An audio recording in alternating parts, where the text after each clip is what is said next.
Hello, for the 5th week of Easter, using the Gospel, John 15, 1 to 8. And it really deals with the Gospel primarily, and the first reading from the Acts about St. Paul. The theme is trust. St. Paul was a great person, and he was chosen by Jesus Christ himself. And that's pretty doggone good. And Christ uses you one-on-one and knocks you off your mount. But at any rate, he believed, he became a disciple, and then he went out to the people to preach, and they didn't trust him. They were frightened with him because of what he did in the past. As it says there in the Gospel, they were all afraid of him, for they did not believe that he was a disciple.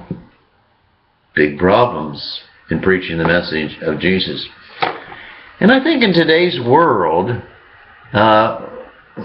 we don't trust too many people either. For example, here in Kentucky, do you really trust Mitch McConnell? Or nationally, do you really trust Hillary Clinton? You're going to ask the question of all the politicians or whatever. It's hard to trust people, isn't it? Who do you trust, in the world? In Russia, do you trust their president, Putin? I think most of us here in the United States don't trust Putin. But did you know that most of the Russian people do trust Putin? He's at an all-time high in the last 1,500 years of people's trust in their leader. They trust. Most of us don't. Whom do you trust? All the people that you live with, whether it's your mate or your sons or daughters or your parents or your friends or your co-workers. Do you really trust them, or is it really difficult? It was for Paul in the early church. I think it's difficult today. All this stuff that's happening in Baltimore. Do you really trust the police in Baltimore? Or do you trust more the people in the streets? Now that the accusations have been made, do you trust the court system for justice, for truth? Trust. We can even point the finger, 1 out, 3 back. Do you really trust yourself? Do I make good decisions? Can I trust my judgment? Might be a better question. Trust.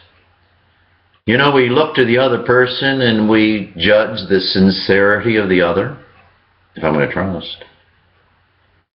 We look to his or her actions to see if I'm going to trust them. We look, and very often we have incomplete information.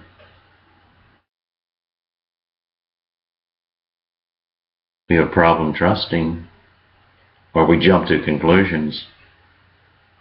Or sometimes you just don't like the other person. You just don't like them. You don't like them.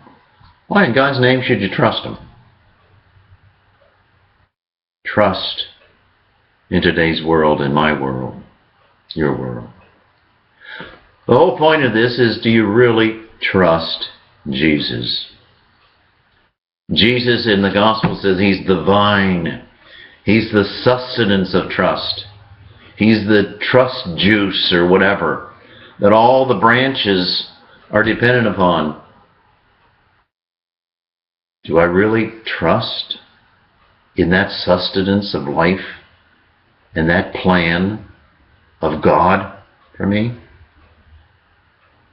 It says the vine dresser, God or whatever.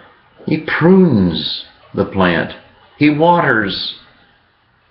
Do I trust in God, in Jesus? Do I trust in what He says? I mean, what He says, do I even listen? If you really trust, I think you'd listen to him or her, or to listen to Jesus. It is difficult in today's world to trust. And if it's difficult in today's world to trust, it certainly carries over into even our concept of God, or our concept and trust in Jesus, who is God. It's a good question. Do I trust in Jesus? Do you really trust in Jesus? Think about it. I think it's a nice prayer. You're lifting your mind and heart to Jesus and your trust in Him. Have a good day.